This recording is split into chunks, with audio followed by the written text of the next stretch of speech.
বলে আল্লাহ তাআলা বিশাল এক চিৎকার মেরে সাইয়েদনা জিবরাইলের মাধ্যমে পুরো জমিনটা শেষ করে দিলেন। ফাজআলনা আলিয়াহা সাফিলাহা ওয়া আমতারনা আলাইহিম হিজারাতাম মিন সিজিল। তাদের অপকর্মের কারণে জর্ডানের ওই এলাকাটাকে আল্লাহ বললেন জিবরাইল এলাকাটারে হাতে তুলে নে, আকাশের উপরে তুলে পুরো এলাকা সহ মানুষ সহ জমিনের মধ্যে গেড়ে দে। জমিনের নিচের মাটি উপরে নিয়ে গেল কে? উপরের মাটি নিচে নিয়ে গেল কে? পুরো জায়গাটা এখন ডেড সি হয়ে গেছে। কি সি? ডেড সি নাম শুনেন নাই বোধহয়? আজকে শুনে রাখেন, এটারে বলে মৃত সাগর। এটা গজবের জায়গা, ওখানে মানুষও ডুবে না। লবণের ডেনসিটি, সল্টের ডেনসিটি এত হাই, এই পানির মধ্যে এত গজব, এর মধ্যে কোনো মাছ জন্মায় না, চিংড়ি জন্মায় না, কাঁকড়া জন্মায় না, ব্যাঙ হয় না, শ্যাওলা হয় না, কিচ্ছু আছে না। এটা গজবের জায়গা। চিল্লায় বলেন ঠিক কিনা? যে আল্লাহ জর্ডানের এলাকাটারে ধ্বংস করে দিল, ওই আল্লাহ আজও আসরা নেই। এই জন্য নিজ দিয়ে তিনি যেমনি আযাব দিতে পারেন, ভূমিকম্প দিতে পারেন, জলোচ্ছ্বাস দিতে পারেন, উপর থেকে তিনি শিলাবৃষ্টি দিতে পারেন কি পারেন না? মাইথার দিয়ে কখনো শিলাবৃষ্টি হয়েছিল? হ্যাঁ, ফসল ক্ষেত শেষ করে দেয় না? ছাগল টাগল মরে যায়।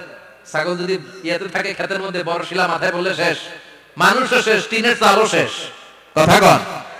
এরপরে আল্লাহ যদি উল্কা বৃষ্টি পাঠায়, উল্কা যদি পড়ে, কই যাবে? কোথায় যাবেন আপনি? উল্কা চিনেন? মহাশূন্যে বিশাল পাথরের খণ্ড ঘর্ষণ খেয়ে পৃথিবীর ভিতরে ঢুকে যায়।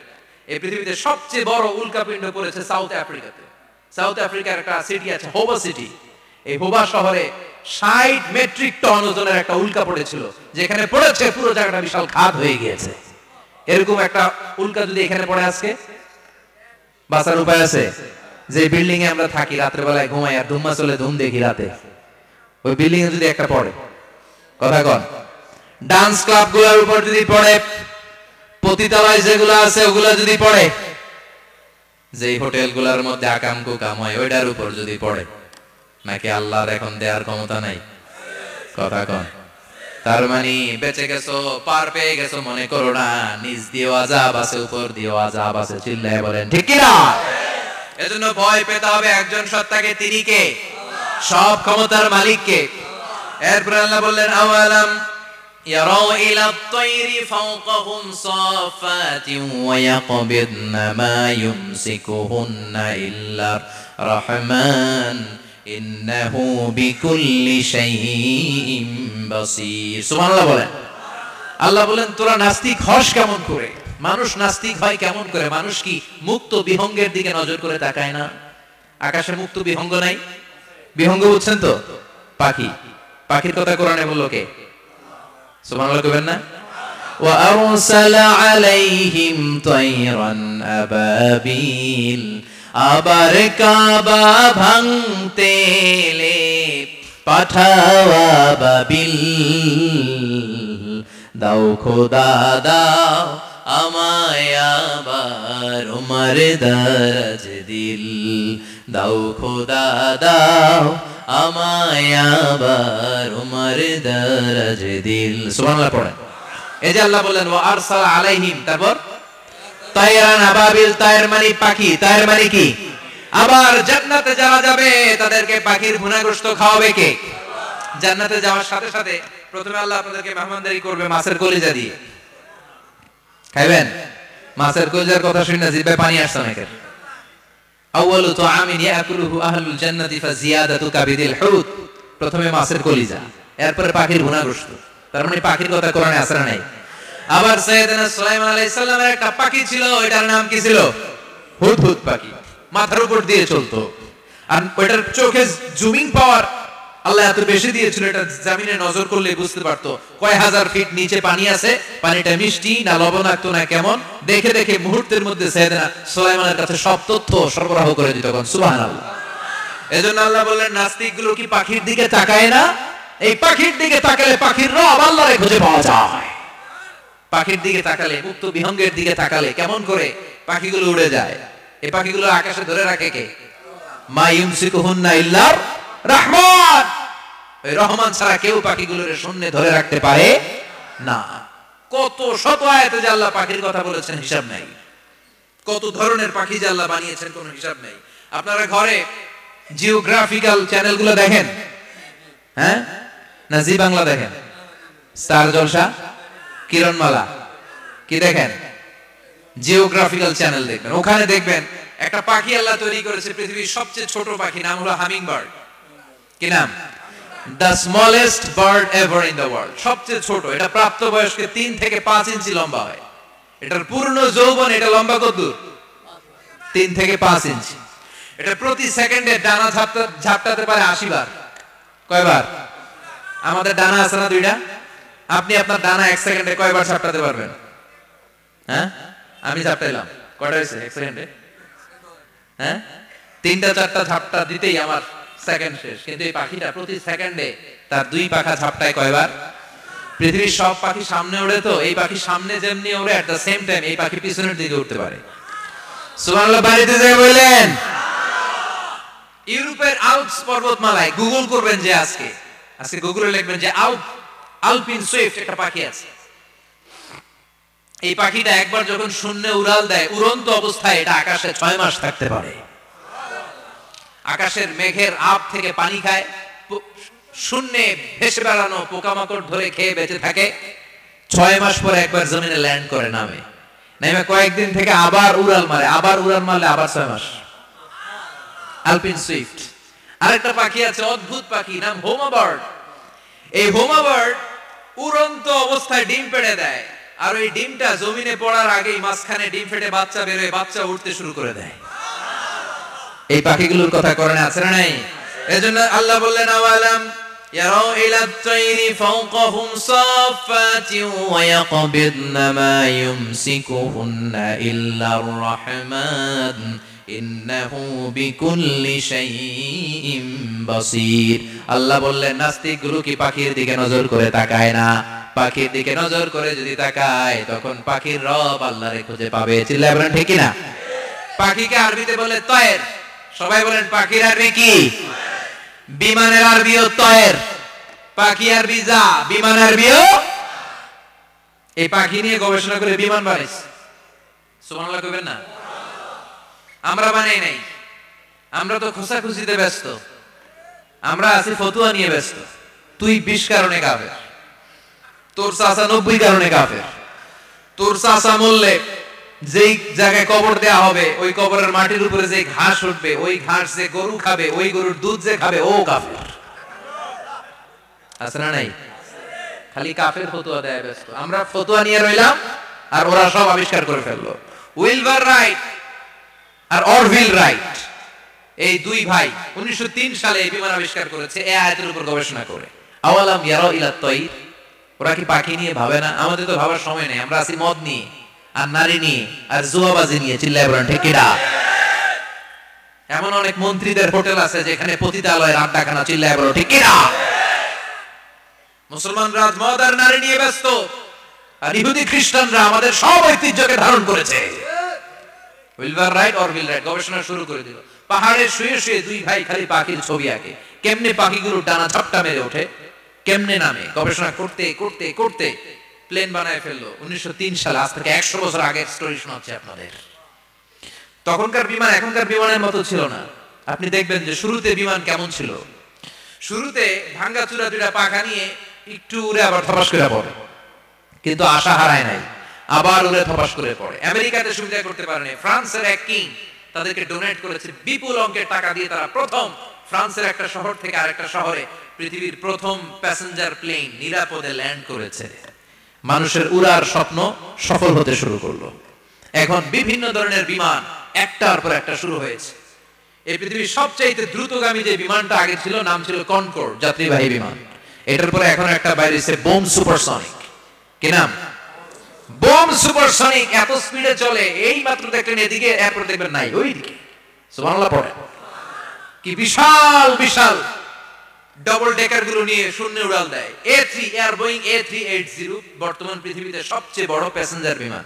কার্গো বিমান তো এগুলোর 7-8 ডবল বড় হয়। I'm talking about the passenger plane A380। 525 জন যাত্রী নিয়ে এটা শূন্যে উড়াল দেয়। 525 জন যাত্রী, কেবিন ক্রু, পাইলট, বিমানের ওজন, খাবার দাবারের ওজন, ফুয়েলের ওজন, 525 জনের লাগেজ ওজন, এই সব নিয়ে শূন্যে উড়াল দেয়। সুবহানাল্লাহ কইবেন না? এই বিমান আবিষ্কারের আগ পর্যন্ত গোটা বিশ্বব্যাপী সব দেশে দেশে ছিল সেনাবাহিনী আর নৌবাহিনী। বিমান আবিষ্কার হওয়ার সাথে সাথেই শুরু হয়ে গেল বিমান বাহিনী, এয়ার ফোর্স, মিলিটারি। এখন বোম সুপারসনিক বানায়, এখন ড্রোন হামলা করে, এখন মিসাইল হামলা করে, এখন স্যাটেলাইট পাঠায়। আমরাও পাঠাইছি। কি নাম? Bangabandhu satellite. We launching the Bangabandhu satellite channel last year. আমরা বঙ্গবন্ধু স্যাটেলাইটও পাঠাইছি উপরে। সবকিছু পাখির উপর গবেষণা করে হয়েছে। চিৎকার করে বলেন ঠিক কি না? এজন্য আল্লাহ ডেকে বললেন, গোলামরা কি পাখির দিকে তাকায় না? পাখির দিকে যদি নজর করে একটিবার তাকাতো, নাস্তিক আর নাস্তিক থাকতে পারতো না। এজন্য নাস্তিকদের জন্য সূরার ভেতরে ডোজ আছে, আই ওপেনার আছে। সর্বশেষ আল্লাহ একটা প্রশ্ন দিয়ে সূরাটা শেষ করলেন। প্রশ্নটা শুনবেন? শুনবেন সবাই? আল্লাহ বললেন, কুল আরাআইতুম ইন আসবাহা মাউকুম গাওরান ফামান ইয়াতিকুম বিমাইম মাইন। বলো দেখি সবে, শুকাইয়া যদি যায় এই পৃথিবীর পানি, তাহলে হেথায় তটনির ধারা কে দিবে সবারে আনি? কে দিবে আনি? একদিন সকালবেলা ঘুম থেকে উঠছেন, টয়লেটে যাবেন, মুখ ধুবেন, স্কুলে যাবেন, অফিসে যাবেন, কাজে যাবেন, যায় দেখেন টিউবওয়েল চাপতেছেন, পানি নাই। ট্যাপ ছাড়লেন, পানি নাই। চোখের মধ্যে ময়লা, নাকে ময়লা। টয়লেটে যাবেন, পানি নাই। পুকুরে নেমে দেখেন পানি নাই। বিশাল বিশাল মেশিন বসিয়ে মাটির নিচ থেকে ভূগর্ভস্থ পানি ওঠানোর চেষ্টা করলেন, একটা পানি নাই। এক ফোঁটা পানি গোটা বিশ্বে কোথাও নাই। কে দিব পানি আপনারে? পানি সম্পদ মন্ত্রী দিব, ডোনাল্ড ট্রাম্প দিব, শেখ হাসিনা দিবে? কেউ দিতে পারবে? এক ফোঁটা পানি বানানোর ক্ষমতা আমাদের নয়। ঠিক কিনা? পানির বৈজ্ঞানিক নাম হচ্ছে H2O। কি নাম? এই দেশে H2 নিয়ে কত কথা আছে না নাই? হাইড্রোজেনের দুইটা মলিকিউল, অক্সিজেনের একটা মলিকিউল। এই দুইটা গ্যাস, হাইড্রোজেন আর অক্সিজেন, দুই গ্যাস একসাথে মিলাইলে কি হয়? কথা বলেন। মিঠা নদীর পানি। সুবহানাল্লাহ পড়েন। আল্লাহ বললেন, ঘুম থেকে উঠে যদি দেখো পৃথিবীর সব পানিগুলো একেবারে পৃথিবীর নিচে চলে গেছে, কোন মাধ্যম দিয়ে এক ফোঁটা পানির জোগাড় আর বন্দোবস্ত করা যায় না, কে তোদেরকে পানি এনে দিবে? কথা কন। আল্লাহ ছাড়া এক ফোঁটা পানি এনে দেওয়ার মতো ক্ষমতা কারো আছে নাকি? আবার পানি থেকে পৃথিবীর সব কিছুরে বানালো কে? ওয়াজআলনা মিনাল মাই কুল্লা শাইইন হাই আফালা ইউমিনুন। আল্লাহ বললেন, পানি থেকে গোটা বিশ্বের সব আমি বানালাম। সব জীবিত জিনিস তৈরি হয়েছে পানি থেকে। এটা কোরআনের কথা। কার কথা? আর ১৫০০ বছর পর বিজ্ঞানীরা এখন বলছে পানি থেকেই সব প্রাণ এসেছে। সুবহানাল্লাহ পড়েন। বিজ্ঞানীদের রিসার্চে এসেছে পৃথিবীর সর্বপ্রথম যে প্রাণীটার উৎপত্তি, এটার নাম নাকি অ্যামিবা। কি নাম? It's a very small unicellular organism in the world. এককোষী শৈবাল অ্যামিবা এসেছে পানি থেকে, ওদের কথা। তারপরে এসেছে জুপ্লাঙ্কটন, ফাইটোপ্লাঙ্কটন, ব্যাকটেরিয়া প্লাঙ্কটন, একটার পর একটা ডেভেলপ করেছে। সব এসেছে পানি থেকে। পানি নাই তো কিচ্ছু নাই। পানি হচ্ছে প্রাণের ব্লুপ্রিন্ট। চিল্লায় বলেন ঠিক কি না? পানির মধ্যে সব প্রাণের অস্তিত্ব রেখে দিয়েছে কে? আবার ফলের মধ্যে আল্লাহ পানি দিয়ে বললেন, আন্না সাবাবনাল মাআ সাব্বা। যেখানে যতটুকু পানির দরকার, রসের দরকার, সব রস দিল কে? ক্ষীরার ভিতরে পানি আছে না নাই? কলার ভিতরে, আপেলের ভিতরে, তরমুজ, তরমুজ তো পুরাই পানি। কথা কন। ডাবের ভিতরে কে দিল? নাকি আমনে বানাইছেন? কেউ বানাতে পারে? এই পানিগুলো দিল কে? আবার আল্লাহ বললেন, মারাজাল বাহরাইনি ইয়ালতাকিয়ানি বাইনাহুমা বারযাখুন লা ইয়াবগিয়ান ফাবিআইয়ি আলাই রাব্বিকুমা তুকাযযিবান। দুই দিকে সাগর বয়ে যায়, একদিকে এলো না পানি, একদিকে মিঠা পানি, একসাথে সাগরটা বয়ে যায়, কিন্তু মাঝখানে এমন ব্লকেজ, একটার পানি আর একটার সাথে মিশে না, আটকায় রাখলো কে? দেখছেন আপনারা কোথাও এটা? কই দেখছিলেন? গোয়ালন্দ, বুড়িগঙ্গার এখানে একসাথে পানি বয়ে যায়।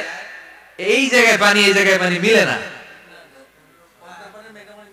মিশে না। দাউদকাদের এখানেও আছে, মিশে না।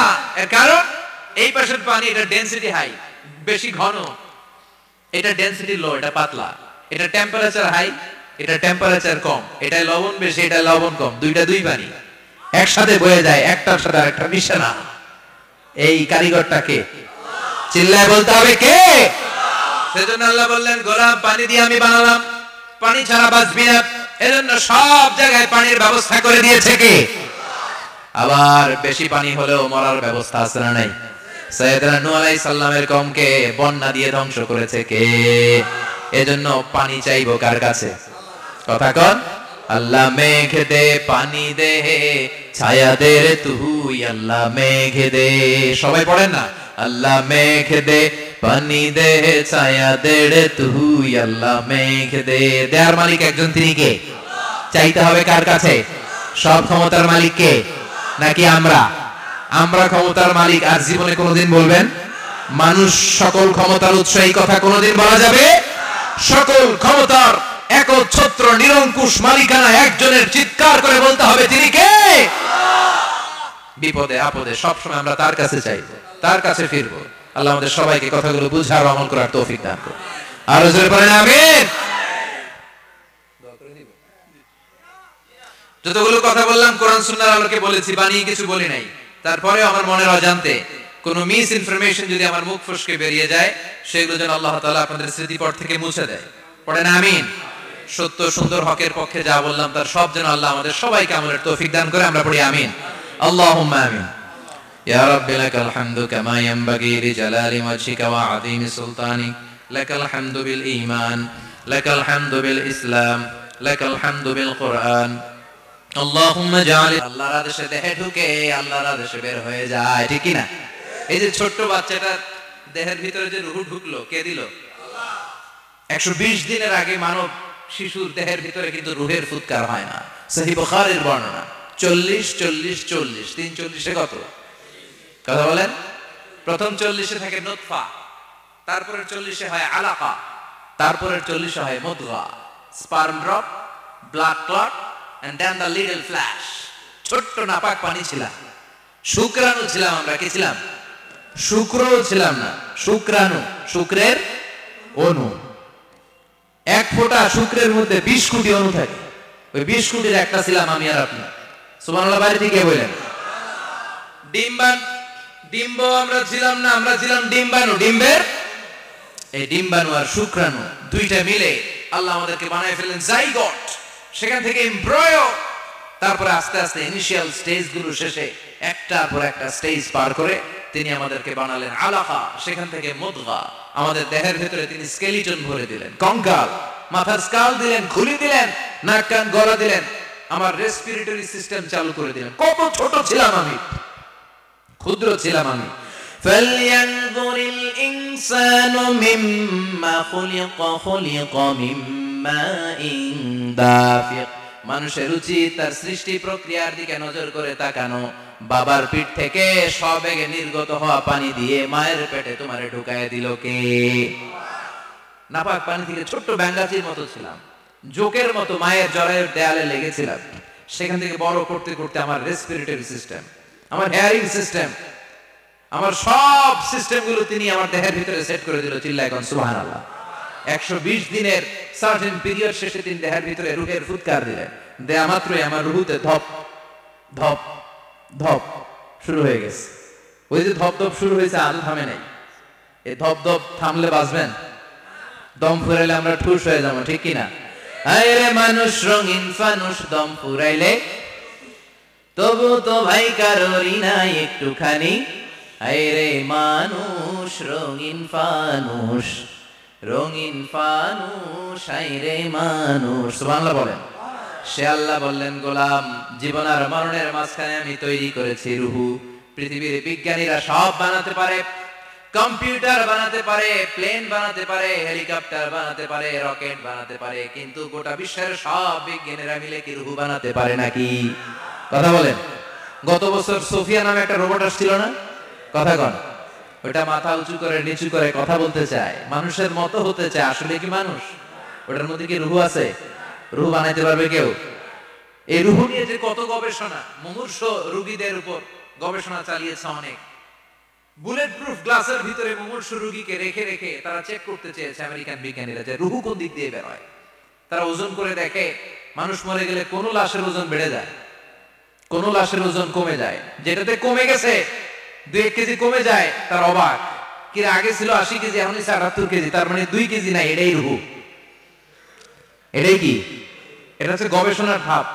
অনেকগুলো মডিউল তারা আনে, অনেক মুমূর্ষু রোগীকে গ্লাস ফিটিং করা, ইন্টেনসিভ কেয়ারে রেখে তারা অবজার্ভ করে, আর অক্সিজেন মাস্ক খুলে দিয়ে তারা দেখে যে লোকটা ছটফট করে কিভাবে মরে। মরার আগে ওজন মাপ ছিল 80 কেজি, মরে গেছে পরে আবার ওজন দিয়ে দেখে 78 কেজি, কমছে কয় কেজি?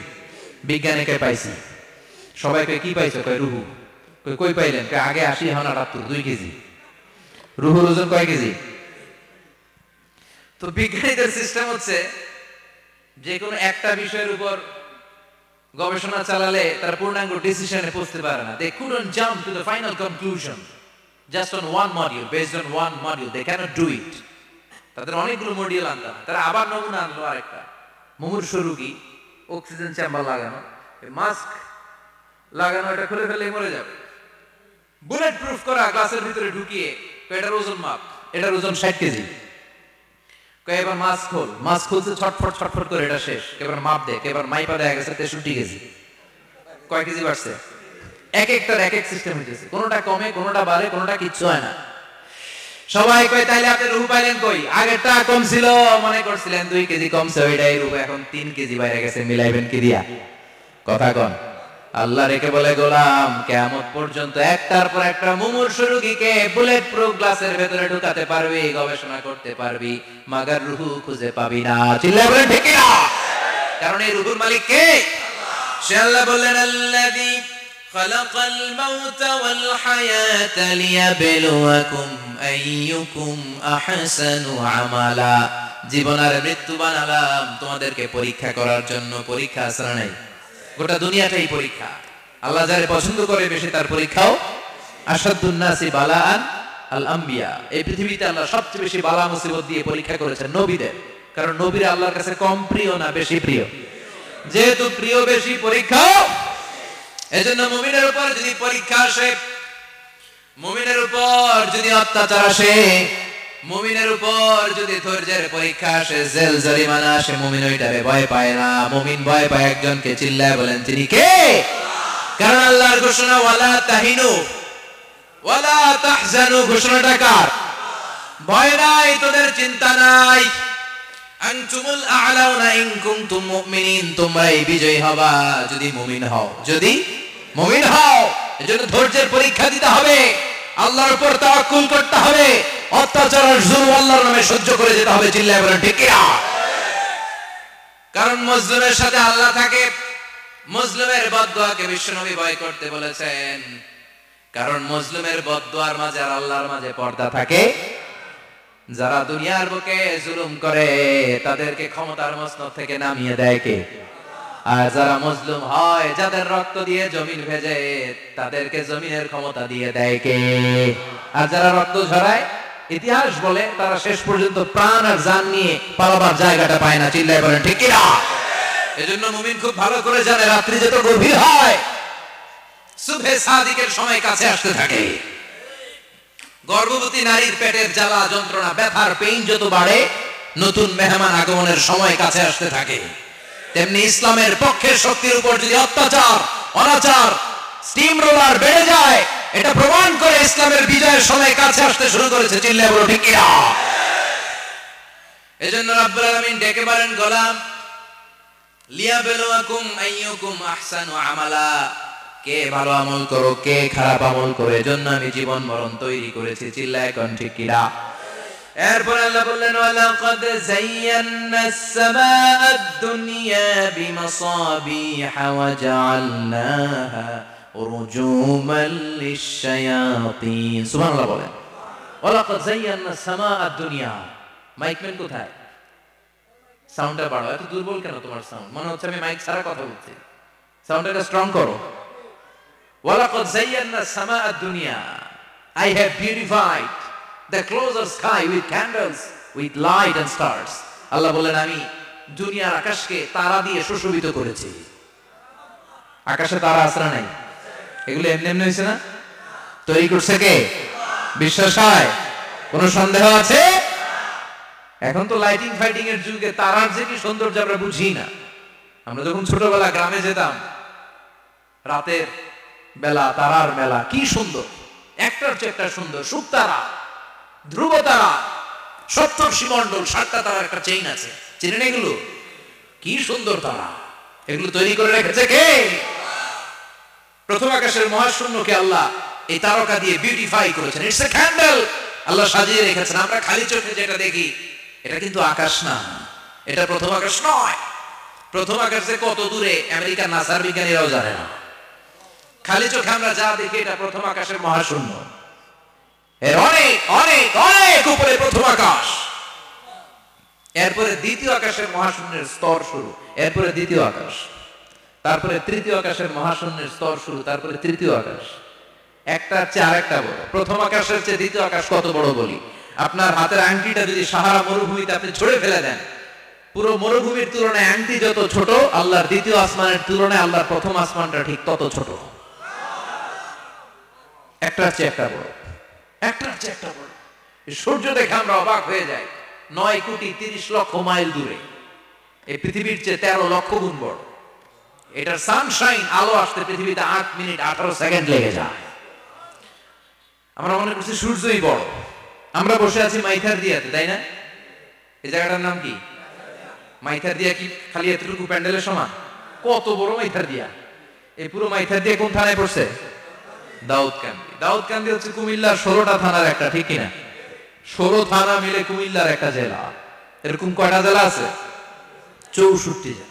এই 64 জেলা মিলে আমাদের সুজলা সুফলা শস্য শ্যামলা ডিজিটাল বাংলাদেশ। কথা কন। আর বাংলাদেশ হচ্ছে পৃথিবীর সবচেয়ে বড় দেশ। হ্যাঁ, 64 জেলা, এরপরে ছোট। যাদের অ্যাটলাস ম্যাপ নিয়ে যাদের ধারণা আছে তারা দেখবেন বাংলাদেশ এই শব্দটা লেখার জায়গা আমরা পাই না। মানচিত্রে বাংলাদেশ শব্দটা লেখার জায়গা পায় না। বিআরএ উঠে যায় ইন্ডিয়ার উপর, আর ডিএসএ উঠে যায় আবার ইন্ডিয়ার উপর। মাঝখানে 2টা অক্ষর বাংলাদেশের উপরে পড়ে। চিল্লায় বলেন ঠিক কিনা? কত ছোট দেশ। পাশের ইন্ডিয়া 20-25 গুণ বড়। ইউরোপ আমেরিকার অনেক দেশ আছে, আমেরিকায় বাংলাদেশের চেয়ে 100 গুণ বড়। কানাডা কয়েকশো গুণ বড়, রাশিয়া কয়েকশো গুণ বড়। এরকম প্রায় 200 দেশ নিয়ে পৃথিবীর স্থলভাগ, আর 70% হচ্ছে শুধু পানি। এই সব মিলে আমাদের এই পৃথিবী। আর এত বড় পৃথিবীর চেয়েও নাকি সূর্য 13 লক্ষ গুণ বড়। তার মানে সূর্যই বড় না, সূর্যের চেয়ে অনেক বড় তারা আছে। সূর্যের পরে পৃথিবীর সবচেয়ে কাছের যে তারা বা স্টার, ওটার নাম হচ্ছে প্রক্সিমা সেন্ট্রাই। নাম কি? প্রক্সিমা সেন্ট্রাই। এরপরে আলফা সেন্ট্রাই এ, আলফা সেন্ট্রাই বি, ইটা ক্যারিনা, বেটেলজিউস, এরকম একটার পর একটা তারা। যেই সূর্য পৃথিবীর চেয়ে 13 লক্ষ গুণ বড়, বেটেলজিউস নামে একটা তারা আছে, ওটা সূর্যের চেয়ে 33 কোটি গুণ বড়। তার মানে কি বেটেলজিউসই সবচেয়ে বড় না? ছোট্ট একটা তারা। এই বেটেলজিউসকে খেয়ে ফেলাইতে পারে এরকম 1000 কোটি গুণ বড় সাইজের তারা আছে না নাই? এরকম কয়েক বিলিয়ন তারা নিয়ে আমাদের গ্যালাক্সি গঠিত। আমাদের গ্যালাক্সি, এটার নাম মিল্কি ওয়ে। এটার নাম কি? আমাদের গ্যালাক্সি। এই গ্যালাক্সিতে আমাদের অবস্থান। এরকম কত হাজার কোটি গ্যালাক্সি আছে আমেরিকার নাসার বিজ্ঞানীরাও জানে না। আমাদের গ্যালাক্সির সবচেয়ে কাছের যে গ্যালাক্সি, ওই গ্যালাক্সিটার নাম হচ্ছে অ্যান্ড্রোমেডা। কি নাম? অ্যান্ড্রোমেডা। আমাদের গ্যালাক্সি থেকে কেউ যদি কাছের গ্যালাক্সি অ্যান্ড্রোমেডাতে যেতে চায়, তার 2.5 মিলিয়ন লাইট ইয়ার্স সময় লেগে যাবে। কথাটা কঠিন হয়ে গেছে, আমি ভেঙে বলি, তারপরে সুবহানাল্লাহ করেন। আমাদের গ্যালাক্সির নাম মিল্কি ওয়ে। মিল্কি ওয়ে থেকে যদি কেউ অ্যান্ড্রোমেডাতে যেতে যায়, কত সময় লাগবে? 2.5 million light year. Light year মানে আলোক বর্ষ। আলোর গতিতে যদি ছোটা যায়, 2.5 মিলিয়ন মানে হচ্ছে প্রায় 25 লক্ষ। তাহলে পৃথিবীতে সবচেয়ে দ্রুতগামী যে বিষয়টা আবিষ্কৃত হয়েছে সেটা হচ্ছে আলো। এই যে লাইট মারলে যে ছোটে, এই লাইট প্রতি সেকেন্ডে 1,86,000 মাইল বেগে ছুটতে পারে। 1 মিনিটে না, 1 ঘন্টা না, 1 মিনিটে না, 1 সেকেন্ডে আলো চলে যায় কয় মাইল? 1,86,000। আপনি কল্পনা করতে পারেন? হয়তো মাথা নাড়াইতেছেন। এটা কি কল্পনা করা যাবে? আমার তো তার ছেড়ে যাচ্ছে। এক সেকেন্ডে নাকি আলো ছুটে 1,86,000 মাইল বেগে। এক সেকেন্ড শব্দ কইতে তো 2 সেকেন্ড লাগে, কথা কন। এর মধ্যে আলো চলে গেছে 1,86,000 মাইল। তো কোন রকেট যদি আপনি পান, যে রকেট দিয়ে সেকেন্ডে 1,86,000 মাইল বেগে রকেটটা ছুটবে প্রতি সেকেন্ডে, খেয়াল করেন, ঘন্টায় না, মিনিটে না, কিসে? সেকেন্ডে। যে রকেটটা সেকেন্ডে 1,86,000 মাইল বেগে ছুটবে, ওই রকেটটা দিয়ে আমাদের গ্যালাক্সি থেকে আমাদের পাশের গ্যালাক্সি অ্যান্ড্রোমেডাতে পৌঁছতে আপনার 25 লক্ষ বছর লেগে যাবে। সুবহানাল্লাহ, বাইরে দিকে বলেন। এরকম বিশাল বিশাল তারা দিয়ে আমাদের আকাশটারে বিউটিফাই করেছে কে?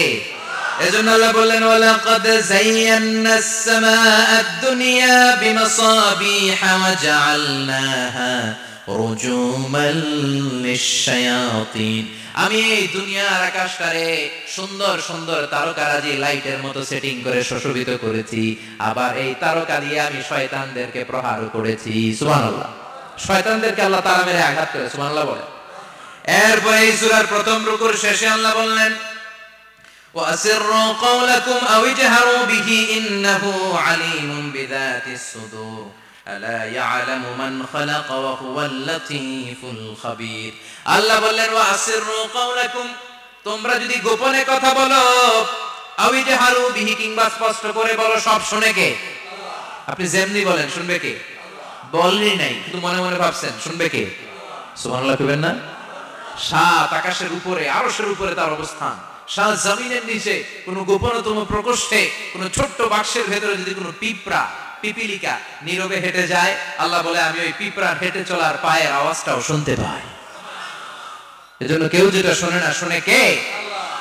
এরপর আল্লাহ বলেন, ওয়াল্লাযী জাআলা লাকুমুল আরদা যালুলান ফামশু ফি মানাকিবিহা ওয়া কুলু মির রিজকি ওয়া ইলাইহিন নুশুর। সুবহানাল্লাহ বলেন। আল্লাহ রেখে বললেন, গোলাম, তোমাদের জন্য জমিনটারে আমি বিছানা বানিয়েছি। আল্লাযী জাআলা লাকুমুল আরদা ফিরাশা, জমিনটারে বিছানা বানিয়েছে কে? এই বিছানার মতো সমতল জমিন দিয়ে তোমরা হেঁটে বেড়াও, চলে বেড়াও, হেলে দুলে পড়ার সুযোগ নাই, ঠিক কি না? এই যে মাইথার দিয়ে আজকের যে ময়দান, এটা যদি বিছানার মতো সমান না হইতো বসতে পারতেন? কথা কন। এই ময়দানের প্যান্ডেলের এদিক দিয়ে উঁচা, এদিক দিয়ে গর্ত, এদিক দিয়ে নিচা, এদিক দিয়ে খাড়া, কেমন হইতো? কথা কন। কেউ আমার দেখতো, কেউ দেখতো না, কেউ দাঁড়াইয়া, কেউ বসে, আছে না নাই? কিন্তু জমিনটারে সমতল বানালো কে?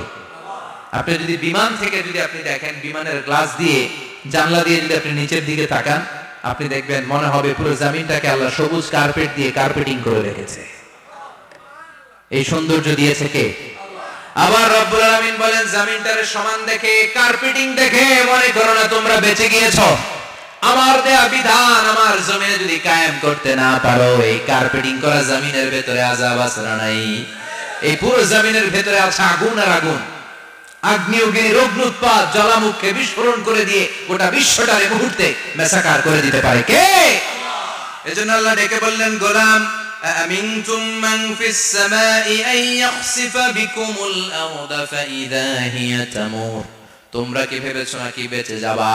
আমি চাইলেই পুরো জমিনটারে কাঁপিয়ে দিতে পারি। আয়াখসিফা বিকুমুল আরদ, খাসাফ মানে ল্যান্ডস্লাইড। খাসাফ মানে কি? ল্যান্ডস্লাইড, ভূমিধস, ভূকম্পন, আর্থকোয়েক, আছে না নাই? বাংলাদেশে তো ভূমিকম্প হয় না, না? টের পাইছেন? মাঝে মাঝে মাঝরাতে হয় না? 3টার দিকে নিজেই দৌড় দিব না, বাচ্চারা লইয়া দৌড় দিব, লুঙ্গি পইরা দৌড় দিব না, লুঙ্গি ছাড়া দৌড়াবো, কথা কম। এই ভূমিকম্প আছে না নাই? আল্লাহ বলে, মনে করো না জমিনটা সমতল, কার্পেটিং করে দিয়েছি, এই কার্পেটিং এর ভিতরেও আগুনের দলা আছে না নাই? আবার আল্লাহ বলেন, আমিনতুম মান ফিস সামাই আন ইউরসিলা আলাইকুম হাসিবা। নিচে যেমনি কার্পেটিং করা জমিনের ভেতরে অগ্নুৎপাত রেখে দিয়েছি, মাথার উপর থেকে আযাব দেওয়ার সুযোগ আছে না নাই? চাইলে আল্লাহ অগ্নি বৃষ্টি দিতে পারে, আগুন বৃষ্টি দিতে পারে, ঠান্ডার বজ্রপাত দিতে পারে।